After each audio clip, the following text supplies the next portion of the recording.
चर्या श्रोमणी 108 आचार्य श्री विशुद्ध सागर जी महाराज की, परम पूज्य मुनि श्री 108 अरजीत सागर जी महाराज की, समस्त मुनि संघ की, जैन धर्म की। आइए, मैं आमंत्रण दे रहा हूँ हमारे समाज के प्रसिद्ध गायक श्रीमान पदम जी पाटनी को कि वो पधारें और मंगलाचरण की प्रस्तुति करके इस वातावरण को गुंजायमान करते हुए भक्ति की गंगा में एक और अध्याय जोड़ें। आज गगन खुशियों से झूमे, चरती चरण कमल को चूमे, आज बहारे मस्त हो झूमे, आपका वंदन करते हैं, आपका वंदन करते हैं। पुण्य उदय से आए भारी, सुभगमन ये मंगलकारी, पुण्य उदय से आए भारी, सुभगमन ये मंगलकारी। तिनसुकिया के सब नर नारी, आपका वंदन करते हैं, आपका वंदन करते हैं। हे गुरुवर अरजीत सागर जी, तिनसुकिया की ये नगरी, हे गुरुवर अरजीत सागर जी, तिनसुकिया की ये नगरी। हो आज तेरी जयकार से गूंजे, धरती गूंजे, अंबर गूंजे, आज तेरी जयकार से गूंजे, धरती गूंजे, अंबर गूंजे, सड़क और ये कलियां कूचे, आपका वंदन करते हैं, आपका वंदन करते हैं। हे गुरुवर तेरा नमन करते हम अभिनंदन, हे गुरुवर तेरा नमन करते हम अभिनंदन। इसी के साथ मैं परम पूज्य गुरुदेव के पावन चरणों में त्रैवार नमोस्तु अर्पित करता हुआ श्री दिगंबर जैन पंचायत तिनसुकिया और यहाँ पर विराजित समस्त सुधी श्रोताओं की ओर से निवेदन करता हूँ कि आज की दिव्य देशना का रसपान हम सभी भव्य जीवों को कराने की कृपा करें। नमोस्तु। ओम नमः सिद्धेभ्यः।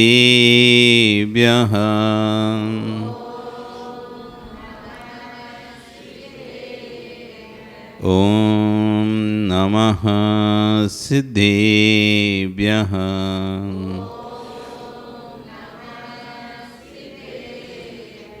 तिर्यणि खग्गिणाय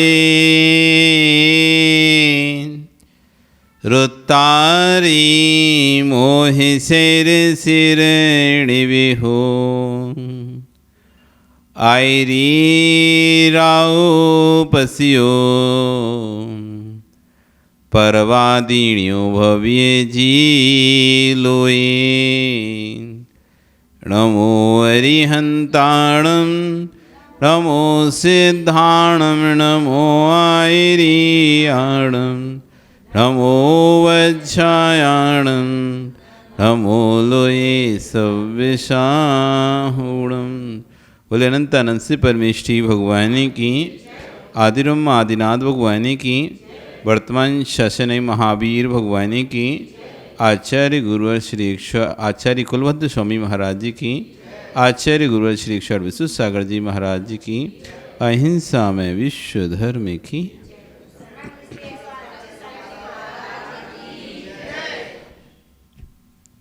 भवबंधु, वर्तमान शासन न्यायिक वर्धमान स्वामी के शासन में तीर्थंकर प्रभु की चरण निश्रा में बैठकर हम सभी जिन देशना का श्रवण कर रहे हैं। ये जिनेन्द्र वाणी मनीष्य जगत कल्याणी है। आचार्य भनकुंद कुंद स्वामी महाराज ग्रंथराज सार समुच्चय जी में वैराग भावनाओं का आत्मा के विकास का अलौकिक सूत्र देते हुए समझा रहे हैं। तो वहीं आचार्य भगवान विशुद्ध सार जी महाराज उस पर अपनी देशना को दे रहे हैं। उत्कृष्ट साधना स्वाध्याय जीवन के प्रकार जीवन के विकास का प्रथम सोपान ज्ञान। विकास वही कर पाएगा जो ज्ञान से युक्त होगा। कहते हैं अज्ञानी मित्र से ज्ञानी शत्रु ज़्यादा अच्छा है। अज्ञानी मित्रों की संगति करने से अच्छा है ज्ञानी शत्रु तैयार कर लो। कम से कम ज्ञानी शत्रु तैयार करोगे तो अपनी विद्वत्ता से आपके ऊपर हमला करेगा, आप उसका मुकाबला करने के लिए अपनी विद्वत्ता का उपयोग करोगे। विद्वान व्यक्ति अपनी विद्वत्ता से आपके ऊपर वार करेगा तो उस वार का जब जवाब देना पड़ेगा तो विद्वत्ता उपयोग करनी पड़ेगी नहीं करनी पड़ेगी। इससे आपका ज्ञान बढ़ेगा नहीं बढ़ेगा। जब तक सामने समस्याएं खड़ी नहीं करता कोई तो व्यक्ति के दिमाग भी नहीं चलता कि क्या समाधान होना चाहिए।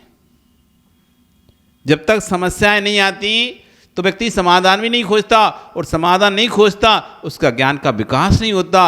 एक समस्या सामने वाले ने खड़ी कर दी और उस समस्या को कैसे निपटना है, कहाँ कहाँ दिमाग लगाएगा, चारों तरफ दिमाग लगाया, कैसे समस्या को समाधान करूँ, कैसे करूँ। उसमें अनेक नई नई चीज़ें उसको खोजने में आएंगी, अनेक नए नए लोग ऐसे मिलने में आएंगे, अनेक नए नए अनुभव उसको आएंगे।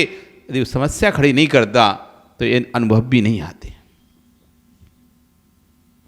अनुभव किससे आए? उसने चाल, जैसे कि ना शतरंज खेलते ना, 9 सुखिया के सामने तुम शतरंज खेले तो क्या ही, उसने चला उल्टा सीधा, तुमने उसको कूटा काटा और हटा दिया, खत्म बात। लेकिन तुम सामने किसी ऐसे चालाक होशियार व्यक्ति सामने खेल रहे हो, उसने एक चाल चली, अब आपको सोचने पर मजबूर होना पड़ रहा है, मैं क्या चाल चलूं, और उसके लिए आपका दिमाग चार तरफ से दौड़ना चालू हो गया। इधर से चलूंगा तो मारना तो नहीं जाऊंगा, इधर से चलूंगा तो फंस तो नहीं जाऊंगा, इधर से चलूंगा, यानी आपके दिमाग का सर्वांगीण विकास प्रारंभ हो गया। कभी उसको देखा आपने, चाकू पर धार लगाने वाले व्यक्ति को? ऐसे फिर साइड से, ऊपर से, नीचे से, चारों तरफ से उसे धार लगाता है। तो चारों तरफ से उसे धार लगती है तो ऐसा पैना हो जाता है कि कोई भी वस्तु खट से काट देता है। परेशानियां, कष्ट, संकट व्यक्ति को बहुत कुछ सिखा जाते हैं। इसलिए कभी कभी आचार्य ने कहा कि व्यक्ति को अपने ज्ञान को दुख से भावित करते रखना चाहिए, क्योंकि सुखेन भावितम ज्ञानम दुखम जाय क्षीयते। सुख में जो ज्ञान अर्जन किया जाता है वो दुख के आने पर नष्ट हो जाता है। तस्मात् बलम जोई, अपने ज्ञान को दुख से भावित करके रखो। समय समय पर दुख भोगते रहना चाहिए। जो व्यक्ति समय समय पर दुख भोगता रहता है उसे दुख सहने की हिम्मत आती है, नए नए अनुभव आते हैं। कष्ट संकट नहीं आए और सब अच्छा चलता रहे तो कोई अनुभव नहीं मिलता, लेकिन एक बार गरीबी जरूर आना चाहिए। सुखमाल जी, गरीबी देखी कि नहीं देखी? देखिए ना, वो दिन भी देखे हैं जो अपने थे वो ही अपना मुंह मोड़कर खड़े हो गए थे। जिनके भरोसे हम दम भरते थे कि ये तो मेरा साथ देगा, लेकिन उसी ने सबसे पहले साथ छोड़ा। वो अनुभव जब आया जब हमारे ऊपर संकट आया। यदि कष्ट नहीं आता हम उसको हमेशा ही ऐसा मानते रहते, ये तो मेरा साथी है, ये तो मेरा साथी है, ये तो मेरा साथी है। एक कष्ट आया, एक संकट आया, उस कष्ट संकट ने आपको बता दिया कौन तेरा साथी है। विपत्ति में किसने तुम्हारा साथ दिया, किसने तुम्हारा साथ नहीं दिया, वो विपत्ति ने तुम्हें सब ऐसे के स्पष्ट दिखा के रख दिया। तुम तो एकदम शॉक्ड हो जाते हो, अरे मैं तो सोच रहा था वो तो मेरा साथ देगा, उसने छोड़ दिया, उसने नहीं दिया साथ। मैं दुनिया से अपेक्षा नहीं करता था, जिससे अपेक्षा करता था उसने मेरा साथ छोड़ दिया, और जिससे मुझे अपेक्षा नहीं थी वो मेरे साथ खड़ा हुआ है। विपत्ति सिखाती है, कष्ट सिखाता है, संकट सिखाता है। इसलिए सबके जीवन में कष्ट आना चाहिए, एक बार संकट आना चाहिए, विपत्ति आना चाहिए। जिससे उसका भ्रम टूट जाता है। क्या टूट जाता है पन्नालाल जी? भ्रम टूट जाता है।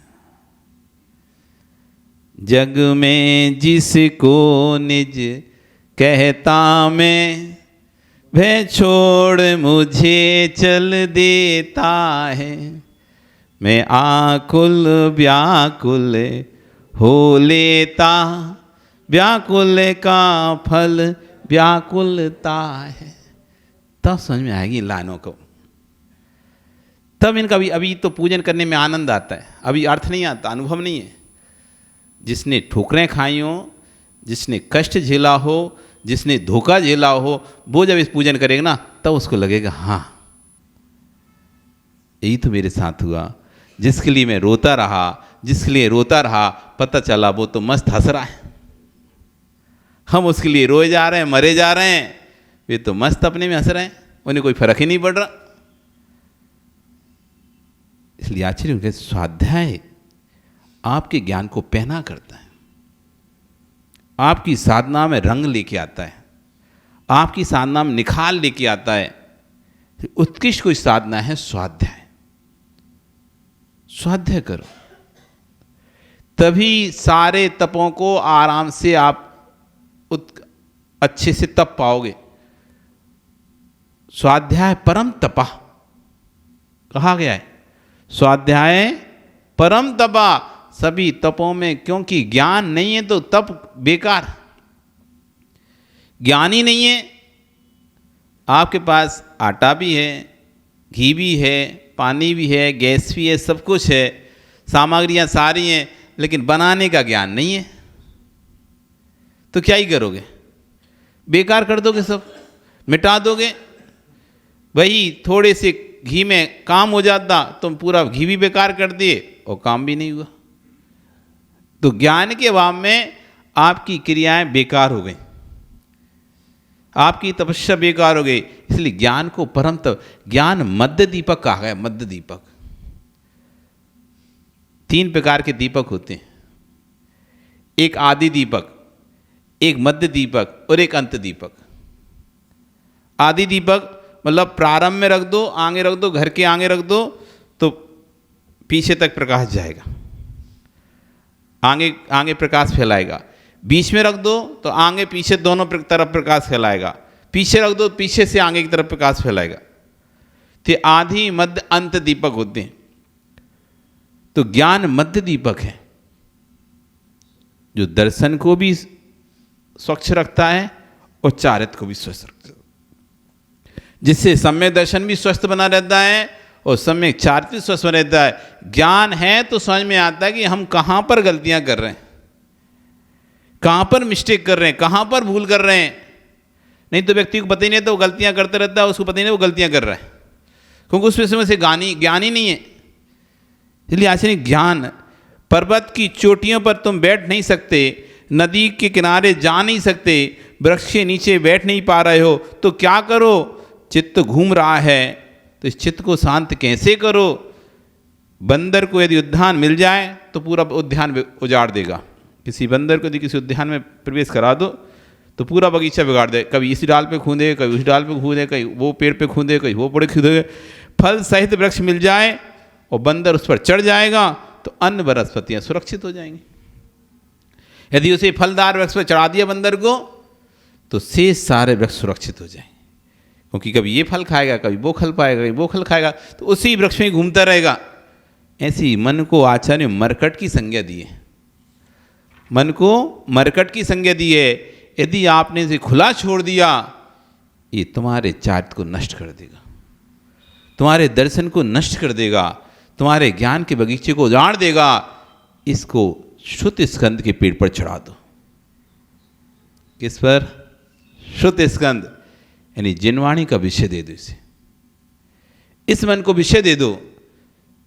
आप देखो आपका ज्ञान भी सुरक्षित रहेगा, चारित्र भी सुरक्षित रहेगा और दर्शन भी सुरक्षित रहेगा।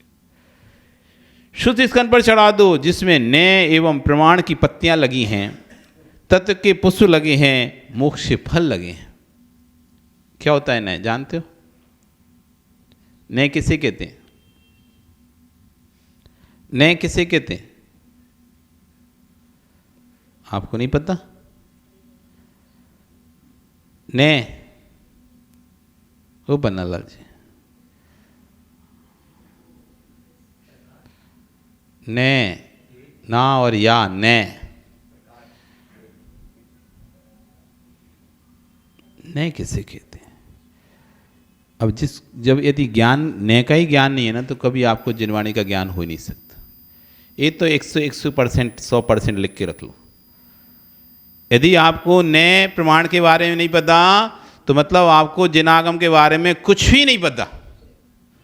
सुन लो आप जिनागम के बारे में, आपने क्या अभी तक पढ़ा नहीं पता, कितना स्वाध्याय किया कुछ भी नहीं पता। वो सारा स्वाध्याय यदि नए प्रमाण का बोध नहीं है, वो आप स्वाध्याय से 1% भी फल प्राप्त नहीं कर पाओगे। नए किसे कहते हैं?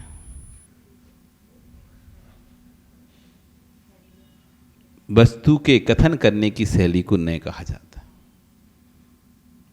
वस्तु के कथन करने की शैली को नए कहा जाता है। जो वस्तु के एक अंश को देखता है उसका नाम होता है नए। जो वस्तु के संपूर्ण अंशों को देखता है उसका नाम होता है प्रमाण। नए कथन करने की शैली। कल विषय चला था सिद्ध परमेष्ठी मुक्त है या मुक्त। विषय वहीं छूट गया था कि जगत में लोग सिद्धों को मुक्त मानते हैं। अब इनको नए शैली का ज्ञान नहीं है। यदि नए शैली का ज्ञान होता, नए का ज्ञान होता, तो कभी सिद्धों को सर्वथा मुक्त कहते ही नहीं। सिद्ध मुक्त भी हैं, सिद्ध अमुक्त भी हैं। मुक्ता मुक्ते रूपया कर्म भी संविदा देना। इस सिद्ध परमेष्ठी मुक्त हैं, कर्म भी कर्मों के द्वारा मुक्त हैं, कर्म की अपेक्षा से सिद्ध मुक्त हैं। संविदा देना ज्ञान से मुक्त नहीं है। ये अनंत ज्ञान से युक्त हैं, इसलिए अमुक्त हैं। कर्मों से मुक्त हैं। कर्म अष्ट कर्म की अपेक्षा से कहो तो सिद्ध मुक्त कहलाएंगे। देखिए, ज्ञान की अपेक्षा से कहो तो ज्ञान से जीव कभी मुक्त हो ही नहीं सकता। जिस दिन जीव ज्ञान से मुक्त हो जाएगा, उस दिन जीव नाम की वस्तु ही नहीं बचेगी।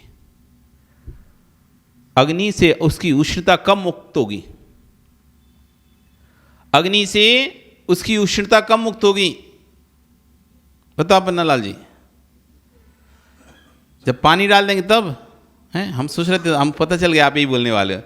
फिर अग्नि बचेगी कहाँ? अग्नि बचेगी कहाँ? तो पानी डाल दे तो आग तो बुझ ही जाएगी। तो फिर जब अग्नि नहीं है तो हाँ, तो इसलिए तो पूछा आपसे, अग्नि से उसकी उष्णता कम मुक्त होगी कि अग्नि जलती रहे और गर्म ना हो?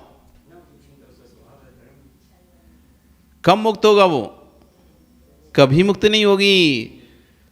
वो उसका स्वभाव है, उससे हमेशा अमुक्त रहेगी वो। ऐसे ही जीव का ज्ञान स्वभाव है, वो अपने ज्ञान से कभी मुक्त नहीं होगा, हमेशा ज्ञान में रहेगा। इसलिए संविदा देना, ज्ञान की अपेक्षा से सिद्ध परमेष्ठी अमुक्त है। ज्ञान से नहीं छूटे, कर्मों से छूटे, ज्ञान से नहीं छूट। स्याद ने क्या कह रहा है? स्याद सिर परमेष्ठी मुक्त हैं और स्याद सिर परमेष्ठी अमुक्त है। ये ने है। प्रमाण कहता है दोनों दृष्टियों को दिमाग में रखो, दोनों दृष्टियों का ज्ञान होगा तब तुम ने से एक एक दृष्टि को कह पाओगे। जब तक दोनों दृष्टि को संपूर्ण विषयों का ज्ञान नहीं होगा तो प्रमाण से आप बोल नहीं पाओगे। इसलिए सकला देशा प्रमाणादीना विकला देशा नया दीना। जो संपूर्ण ज्ञान को देखता है उसका नाम है प्रमाण, जो एक देश ज्ञान को देखता है उसका नाम है नय। भगवान प्रमाण से तत्व को देखते हैं। भगवान के ज्ञान में सारे पदार्थों की सभी पर्याय एक साथ झलकती हैं। भगवान का ज्ञान प्रमाण ज्ञान है। कौन सा ज्ञान है? प्रमाण ज्ञान है। हम लोगों का जो ज्ञान है नय ज्ञान है। एक देश को, वस्तु के एक देश को जानना, वस्तु के संपूर्ण विषय को नहीं जान पाना, वस्तु के संपूर्ण विषय को नहीं कह पाना। हम किसी भी वस्तु को कहेंगे एक बार में एक ही कह पाएंगे। आज से पूछें एक घड़ी की विशेष, घड़ी में क्या क्या है बताओगे आप? क्या क्या दिखाई दे रहा है आपको? कलर भी दिखाई दे रहे हैं, रंग भी दिखाई दे रहा है, नंबर भी दिखाई दे रहे हैं, बटन भी दिखाई दे रहे हैं। दे रहे हैं नहीं दे रहे? अब बताओ क्या क्या दिखाई दे रहा है? एक बार बताना है। सफ़ेद मतलब तुमको ये काले काले कुछ नहीं दिखाई दे रहे आगे से, और बटन नहीं दिखाई दे रहा। फिर बोला था नहीं आपने, सिर्फ सफ़ेद बोला पहले तो। आपको एक साथ बोलना था ना, बटन सफ़ेद दोनों सब चीज़ें, तो एक साथ बोलना एक ही अक्षर में। क्या बोलोगे? एक एक जब भी बोलोगे, तुम कहे सफ़ेद बटन बोल दे, तो पहले तुमने सफ़ेद बोला, फिर बटन बोला, क्रम से बोला। आप एक साथ सारी बातें बताओ, इसके अंदर क्या क्या विशेषताएं। सारी विशेषताएं एक बार में नहीं बता पाओगे, आपका ज्ञान न्यायाधीन है। अब जो भी कहोगे एक एक करके ही देखोगे और एक एक करके ही बोलोगे। आगे देखोगे तो पीछे नहीं देख पाओगे, पीछे देखोगे तो आगे नहीं देख पाओगे, साइड से देखोगे तो इस साइड का नहीं देख पाओगे, इस साइड का देखोगे तो उस साइड का नहीं देख पाओगे। जब भी आप वस्तु देखोगे तो कोई ना कोई विषय उसका आपसे छूट जाएगा। आप वस्तु को संपूर्ण रूप से ना देख सकते ना संपूर्ण रूप से बोल सकते। आप वस्तु को एक देश रूप में देखेंगे और एक देश में ही बोल पाएंगे, कुछ अंशों में ही देख पाएंगे और कुछ ही अंशों में उसका कथन कर पाएंगे। ये कहता है न्याय। जो वस्तु को एक देश में अंश कथन करे, वस्तु का कुछ गुणों का कथन करे, उसका नाम है न्याय। कुछ गुणों को जाने, उसका नाम है न्याय। और जो वस्तु के संपूर्ण गुणों को जान ले, उसका नाम है प्रमाण। हमारा ज्ञान न्याय ज्ञान है। हम किसी भी विषय में 6 द्रव्यों में किस द्रव्य को जान पा रहे? बस पुद्गल द्रव्य को। और कौन सा द्रव्य जानते हो आप? ना तो जीव द्रव्य के बारे में जानते, ना धर्म द्रव्य के बारे में जानते, ना अधर्म द्रव्य के बारे में जानते, ना आकाश द्रव्य के बारे में जानते, ना काल द्रव्य के बारे में जानते। किसी द्रव्य के बारे में तो नहीं जानते आप। आप देख किसके रहे हो? जो भी आप देख रहे हो सिर्फ पुद्गल द्रव्य को ही तो देख रहे हो, उसी को ही जान रहे हो। ना तो कभी आपने जीव द्रव्य को जाना है। आपने जो भी जाना, श्वासोच्छ्वास जानी, वो भी पौद्गलिक थी। नाड़ी जानी, वो भी पौद्गलिक थी। व्यक्ति का चलना, बोलना, उठना, खाना पीना जाना, वो सब पौद्गलिक था। जीव कहां था? हमने जीव को आज तक जाने नहीं है। जीव को जाने नहीं है, ना किसी द्रव्य को जाना। 5 द्रव्यों को हमने जाने नहीं है। हमने सिर्फ एक द्रव्य को जाना, पुद्गल। और पुद्गल में भी उसके भी पूरी पर्याय को नहीं जाना, एक स्थूल पर्याय को हमने जाना। क्या तुमने पुद्गल के अणु को जाना? पुद्गल के परमाणु को जाना? सूक्ष्म संत को जाना? कुछ भी तो नहीं जाना। न्याय प्रमाण। कल जब हम बोल रहे थे आपको कि कोई भी बात है तो तुरंत निर्णय नहीं देना कि सत्य है, क्योंकि आपका ज्ञान प्रमाण ज्ञान नहीं है। आपका ज्ञान प्रमाण ज्ञान नहीं जो आपको सब कुछ पता है। आप कितने भी ग्रंथ पढ़ लोगे, कितने ही ग्रंथ पढ़ लोगे, तब भी द्वादशांग को तो नहीं पढ़ पाओगे। आप 100 ग्रंथ भी पढ़ लिए और कहोगे मैंने तो 100 ग्रंथ पढ़ लिए इसलिए अब मैं कह सकता हूं पक्का है, तब भी नहीं कह सकते पक्का है। क्यों? इतना बड़ा जिनागम है, इतना विशाल जिनागम है, द्वादशांग है। पूरे द्वादशांग को तो आप नहीं पढ़ सकते। वो तो सिर्फ शुद्ध केवली ही पढ़ सकता है, और आप शुद्ध केवली हो नहीं हो। फिर कैसे कह सकते हो कि आगम में, द्वादशांग में कहीं भी इसका वर्णन नहीं है? हमारे आगम में कहीं भी इसका वर्णन नहीं है। किस आधार पे कह सकते हो? क्या आपने द्वादशांग का वर्णन पढ़ लिया? हमारे आचार्य ने जब परमत का खंडन किया तो उन्होंने कहा कि कोई भगवान नाम की वस्तु नहीं होती। भगवान कुछ नहीं होता, सब भ्रम है। किसने देखा भगवान? आपने देखा भगवान? देखा क्या आपने? किसी ने देखा भगवान? आपने देखा? ओ जय कुमार जी, तुमने देखा भगवान? फिर तो विश्वास झूठा भी तो हो सकता है, तो फिर मानते हो क्या? तो प्रश्न कर दिया किसी ने, क्या सबूत है भगवान है? कोई सबूत है? जिनवाणी तो आपने लिखी है, कुछ भी लिख लो तुम तो। जिनवाणी तो आपने लिखी है, कुछ ही लिख लो, तो तुम्हारे लिखने से प्रूफ थोड़ी ना हो जाएगा। तो उन्होंने कहा ठीक है, अच्छा मान लिया भगवान नहीं है। हम भगवान उसको मानते हैं जो भूत की, भविष्य की और वर्तमान की बातों को मानता है। ठीक है, आपने कहा भगवान नहीं है, यहां नहीं है कि कहीं नहीं है? इस बात का उत्तर दो पहले तो बोलता कहीं नहीं है। इस काल में नहीं है कि किसी भी काल में नहीं है? कहीं किसी भी काल में नहीं है, बस तो आप ही भगवान हो। हाँ, हमारे भगवान की तो बात यही थी, जो भूत को जान ले, वर्तमान को जान ले और भविष्य को जान ले। कि भूत में कहीं भगवान नहीं, तुमने जान लिया ना कि भूत में कोई भगवान नहीं है। कोई भगवान ना पहले था, ना आज है, ना आगे होगा।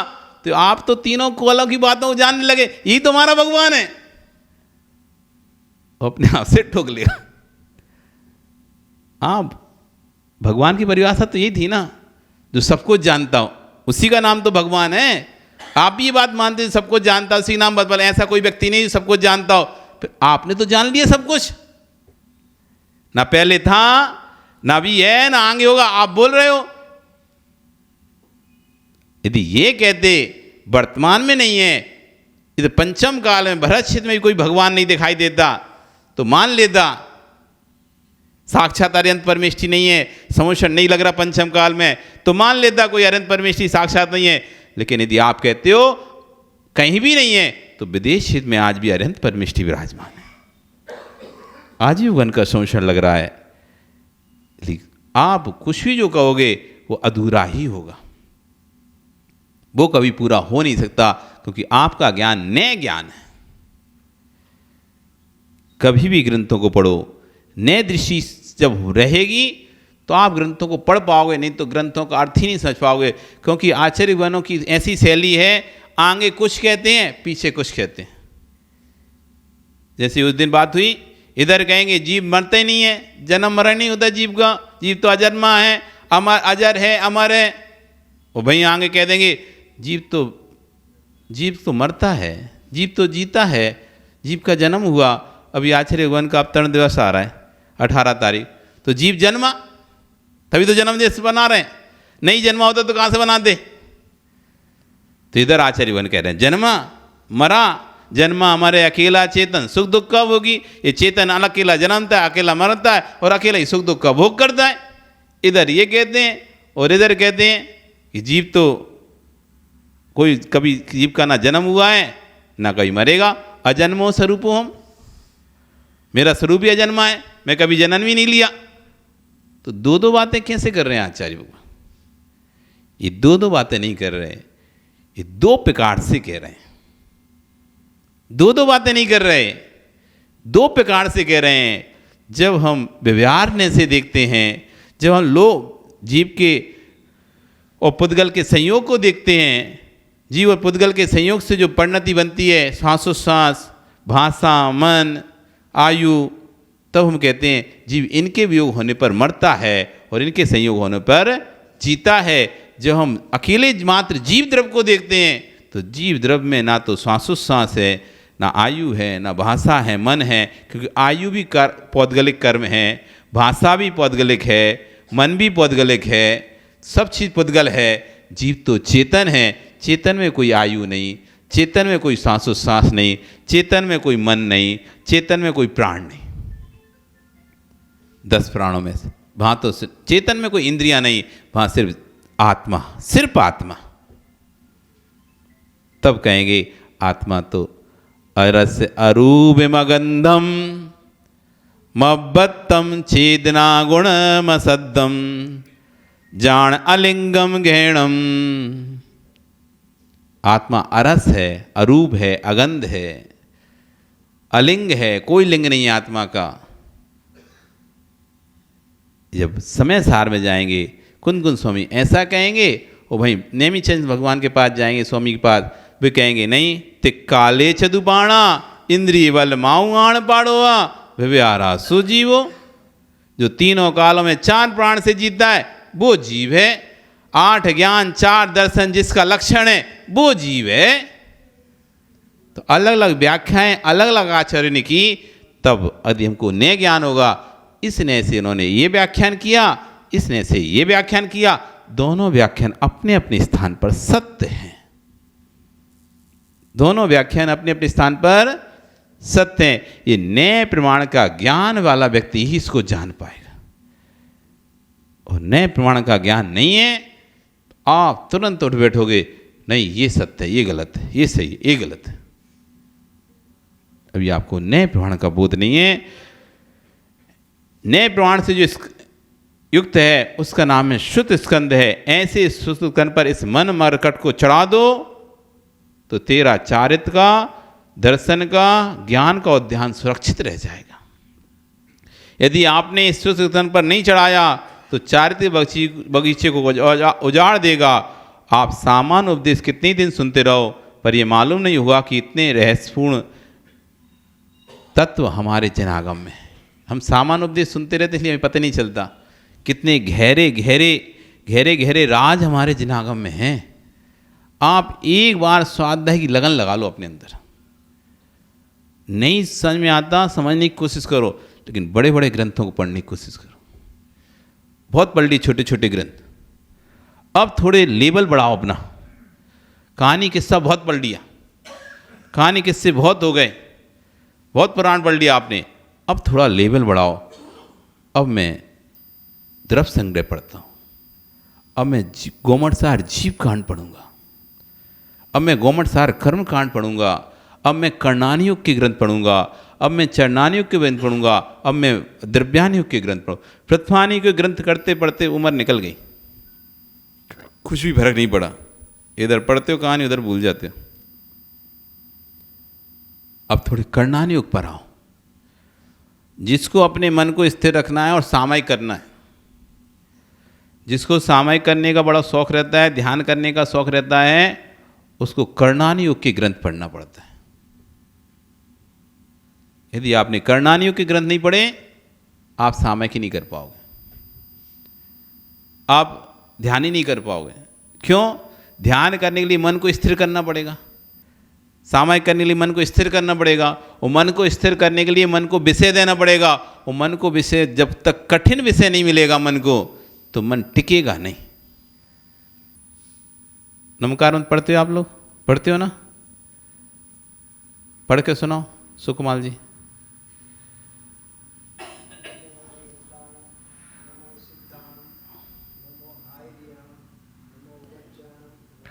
कितनी मेहनत लगी? कुछ भी नहीं लगी ना?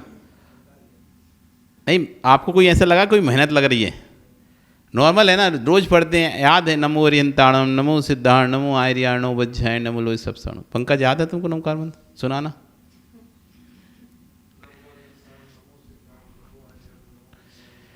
कोई मेहनत लगी? अब तुम पीछे सुनाओ नमकार मंत्र। नमो लोई सब सावड़म से।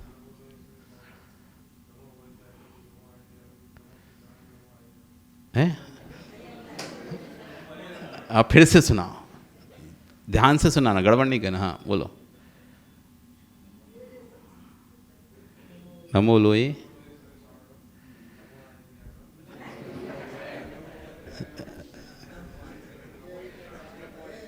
हैं? हाँ, मेहनत लगी कैसे? कुछ मेहनत लगी, याद रखना पड़ रहा है, सीक्वेंस याद रखना पड़ रहा है। थोड़ा कठिन है, थोड़ा कठिन है। ओ राजकुमार जी खड़े तो। अच्छा, कहीं से भी सुनाओ, 5 पद होना चाहिए पर नमकार मंत्र कहीं से भी सुनाना है, ना उल्टा होना चाहिए ना सीधा होना चाहिए, सीक्वेंस नहीं होना चाहिए।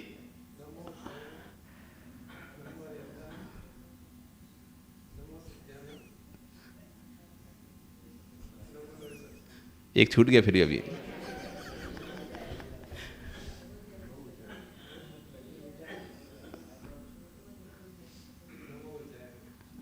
मेहनत लगी क्या कुछ? जैसे जैसे विषय कठिन होता जाएगा वैसे वैसे नमोकार पढ़ रहे थे, इधर भी देख लो उधर भी देख लो तब भी चल जाएगा। नमोकार के मंत्र की माला फिरते इधर भी देख लो तो चल जाएगा। जब उल्टा फेरोगे इधर उधर ध्यान नहीं जाएगा क्योंकि भूल जाओगे अभी, और जब बीच में से फेरोगे और ज़्यादा ध्यान रख पड़ेगा क्योंकि उल्टी में तो क्रम याद है, यहाँ के बाद अच्छा छूट गया ये वाला क्या था, लेकिन बीच में से कौन सा छूटा ये ध्यान रखना पड़ेगा ना, कौन कौन सा बोल दिया ये भी ध्यान रखना पड़ेगा, और कौन कौन सा छूट गया ये भी ध्यान रखना पड़ेगा, और डबल मेहनत हो गई। जैसे जैसे विषय कठिन हम अपने मन को देंगे वैसे वैसे मन ज़्यादा एकाग्रित होगा।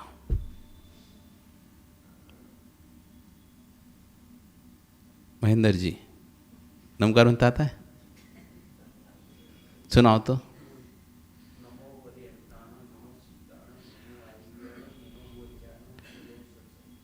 बहुत जल्दी सुना दिया आपने, है ना? नहीं नहीं, उल्टा ही नहीं सुनाओ, सीधा ही नहीं सुनाओ, उल्टा ही नहीं सुनाओ, बीच में से ही सुनाओ। अब आप एक काम करो, जीभ हिले नहीं, ओंठ खुले नहीं, हाथ चले नहीं, हाथ चले नहीं, जीभ हिले नहीं, ओंठ हिले नहीं, एकदम। अब नमकार पढ़ो, मन में ही पढ़ना है, पढ़ो, जीभ नहीं हिलना चाहिए। पढ़ लो तो आँख खोल लेना। ये तो ओंठ हिल गए तुम्हारे बीच में, ऐसे ऐसे कर लिया आपने। बिल्कुल ओंठ नहीं हिलना चाहिए, जीभ नहीं हिलना चाहिए। देख लो भानु, तुम कहते ध्यान चाहिए ना, ध्यान, ये है प्रैक्टिस ध्यान की। ध्यान करने से पहले ध्यान का सामग्री एकत्रित करनी पड़ती। इतना टाइम लगा? पहले ज़्यादा समय लगा था बोलने में कि अभी ज़्यादा समय लगा? अभी कम लगा, ज़्यादा लगा? क्या बोल रहे हैं आप? लगता है ध्यान में चले गए, लगता समय किस में ज़्यादा लग रहा है? हाँ, इसमें समय लग रहा है ना, इसमें सोचना पड़ रहा है। जीभ बंद कर लिया, अब और भी बंद हो गया, तब दिमाग में सीधा इधर आ गया, क्लिक हो गया। सारी चीज़ यहाँ पे चल रही हैं क्योंकि जीभ को तो हिलने की आदत पड़ गई थी ना, तो इधर सोचने की जरूरत नहीं थी, हिल चली जाए। जैसे टाइपिस्ट होता है ना, टाइपिस्ट, उसको आदत पड़ जाती ना, इधर उधर भी देखता है। कभी गए कोर्ट में? कोर्ट नहीं गए कभी? बैठ जाओ। तो जो कोर्ट गया होगा वहाँ पर वो स्टेनो बैठा रहता है, टाइपिस्ट। हम तो खूब गए कोर्ट, हर जगह जाना चाहिए, अनुभव लेना चाहिए। सो इधर खटर खटर खटर खटर खटर खटर खटर इतनी जल्दी लिखता है, आप सुन भी नहीं पाओगे, बोल ही नहीं पाओगे, इतना फास्ट उसकी उंगलियां चलती हैं, इतनी फास्ट, क्योंकि वो हाथ एकदम ऐसे जम गए हैं, अक्षरों पे ऐसे हाथ जम गए हैं। इधर तुम बोलते जा रहे, इधर उनकी उंगलियां ऐसे पूरी चलती जा रही हैं। अनुभव हो, ऐसी जीभ को आदत हो गई, आदत। तुम कुछ भी काम करो, सामान उठाओ, ये उठाओ, वो उठाओ, पढ़ते जाओ, नहीं भूलोगे। ओ भाई आदत पड़ गई है, ओ भाई तुमसे कह रहे हैं एक जीभ बंद कर, तो एक उठा दे, अरे 2 मिनट भूल जाऊंगा भैया, भूल जाऊंगा। ये तो एक बार है, ऐसे तुमको 108 बार पढ़ना है। पसीना नैना कले आना तो नाम बदल देना वहां। 108 बार पढ़ना है, मुंह नहीं हिलाना है, ओंठ हिलाना नहीं है, जीभ हिलाना नहीं है। ठंडी में भी तुम्हें पसीना निकले आएगा, ठंडी में भी तुम्हें पसीना निकलने लगेगा शरीर से। इतनी अंदर गर्मी पैदा होगी, इतनी ऊर्जा पैदा होगी अंदर। खुली वस्तु रहती तो जल्दी पकती है, देर से पकती है?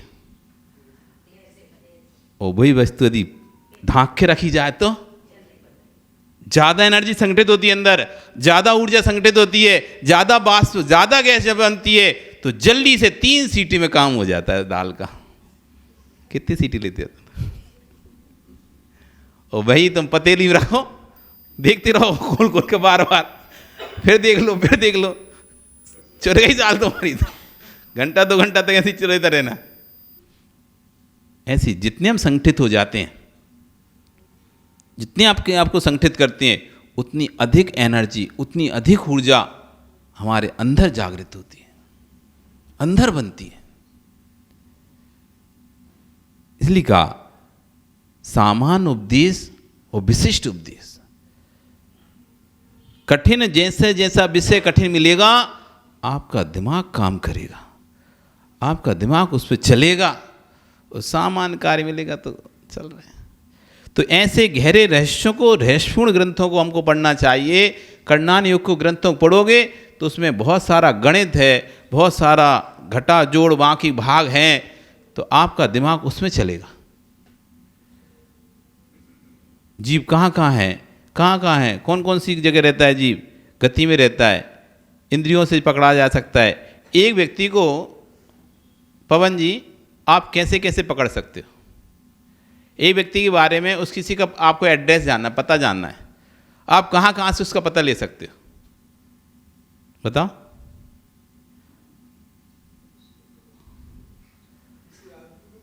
हाँ, एक और, दो और, बस दो ही जगह से हैं। उसके राशन कार्ड से नहीं पता कर सकते? राशन कार्ड से पता कर सकते हो, उसके आधार कार्ड से पता कर सकते हो, उसके पैन कार्ड से पता कर सकते हो, उसके बैंक अकाउंट से पता कर सकते हो, उसके मोबाइल नंबर से उसका पता कर सकते हो कि नहीं कर सकते? कर सकते हो ना। उसके पासपोर्ट से उसका पता कर सकते हो। हर जो भी कागज है, कोई भी डॉक्यूमेंट है, उस हर डॉक्यूमेंट से आप उसका पता कर सकते हो। तो आपको पता होना चाहिए कितनी जगह से पता कर सकते हैं। ऐसे हम जीव को कहाँ कहाँ से पता कर सकते हैं? इस जीव को आप कैसे कैसे जान सकते हो बताओ? गति से जान सकते हो ना, कौन सी गति में जीव। यदि आपको किसी को ढूंढना है तो गति में जाओगे, 4 गतियाँ होती हैं, त्रिंच, मनुष्य, देव और नरक। कितनी गति होती हैं? 4 गति। तो कोई ना कोई गति में तो होगा ना जीव, संसारी जीव इन 4 में से किसी में किसी होगा। यदि आपको पता करना है कि रावण कहाँ है, तो आप ढूंढने जाओगे रावण कहाँ है, नरक गति में है। अभी राम आप ढूंढोगे, अरे 2 पांडव 3 पांडव तो मोक्ष चले गए थे, 2 पांडव कहाँ हैं, तो आपको पता लगे देव गति में है वो। इन 4 गति किसी गति मिल जाएगा ना। जीव कहीं भी होगा तो इन 4 से जाने गति के माध्यम से आपको ढूंढ सकते हो। इंद्रियां, या तो 1 इंद्रिय होगा, 2 इंद्रिय होगा, 3 इंद्रिय हो गया, 4 इंद्रिय होगा या 5 इंद्रिय। इससे ज़्यादा कोई इंद्रिय जीव होते नहीं है। 6 इंद्रिय जीव कौन सा होता है पता है आपको? कभी सुना उसके बारे में? नहीं सुना ना, तो होता भी नहीं है। होता ही नहीं है। तो 5 इंद्रिय तक होते हैं जी। तो 5 इंद्रिय तक जीव होते हैं। तो आपको पता करना है कि अमुक जीव कौन सी इंद्रिय कौन कहाँ पे गया है, तो आप 1 इंद्रिय में ढूंढोगे उसको, 2 इंद्रिय में ढूंढोगे, 3 इंद्रिय में ढूंढोगे, 4 इंद्रिय में ढूंढोगे, 5 इंद्रिय। बस इनमें से कोई सी इंद्रिय में होगा। कौन सी काय में है? पृथ्वी है, जल है, अग्नि है, वायु है, वनस्पति है अथवा त्रस है। ये जीव क्या बना? इन 6 काय में से कोई ना कोई बना होगा। तो आपने ढूंढा, नहीं अग्नि बना, अथवा ढूंढा त्रस बना। ऐसे आप ढूंढते चले रहे। गति, इंद्रिय, काय, योग, वेद, कसाय, ज्ञान, दर्शन, संयम, लेशा, भव्य, संगीत, सम्यक, आहारक, ऐसे 14 स्थानों पे आपने ढूंढ लिया उस जीव को, अलग अलग जगह से पकड़ लिया। अब आप सामने बैठ गए, आंख बंद कर ली। अब क्या करें? मैं जीव द्रव्य को ढूंढता हूं। जीव, मैं एक जीव द्रव्य हूं, मैं मनुष्य गति में हूं, मैं पंचेंद्रिय हूं, मेरी त्रस काय, मैं मन वचन काय 3 योगों से युक्त हूं। अपने बारे में एनालिसिस कर रहे हैं। अब बताओ धन भटकेगा कहाँ पे? ध्यान भटकेगा कहाँ पे? आपने अपने मन को विषय दे दिया। ढूंढो अपने आप को, कहाँ पे हो तुम इन 14 स्थानों में। ये कब दोगे? जब आपको करणान योग का बोध होगा, आप करणान योग को जानते होगे। 14 गुण स्थानों को जानते हो, तब जाकर आपको बोध होगा कि मैं कहाँ पर हूँ। बस अपना मन एकत्रित, एक स्थान पर जब जैसे इकट्ठा हुआ, अब पकड़ लो, दबोच लो। फिर बैठने तो दो से एक स्थान पर, उड़ता रहेगा तो तुम पकड़ोगे कैसे किसी भी चीज़ को। शिकारी भी पकड़ता है किसी भी जीव को तो पहले उसको स्थिर करता है ना, स्थिर जब हो जाता है तब दबोचता है। यदि वो हिलता रहा, चलता फिरता रहा तो उसके हाथ में नहीं आएगा कभी। ऐसे ही पहले मन को स्थिर करना पड़ता है। पहले स्थिर हो किसी विषय पे, अब पकड़ो, अब पकड़ में आसानी से आ जाएगा। अब समझ में आ जाएगा तुम्हें ये मन कैसा है। ये कब होगा? जब आप श्रुत स्कंद को, जब रहस्यपूर्ण ग्रंथों को आप पढ़ोगे, अच्छे ग्रंथों को एक बार नहीं 10-10 बार पढ़ना पड़ेगा, तब जाकर इन आगम ग्रंथों को तुम समझ पाओगे। आपका समय हो गया, कल फिर आओगे, पर्याय रही तो फिर और चर्चा करेंगे। बोली भगवान महावीर स्वामी की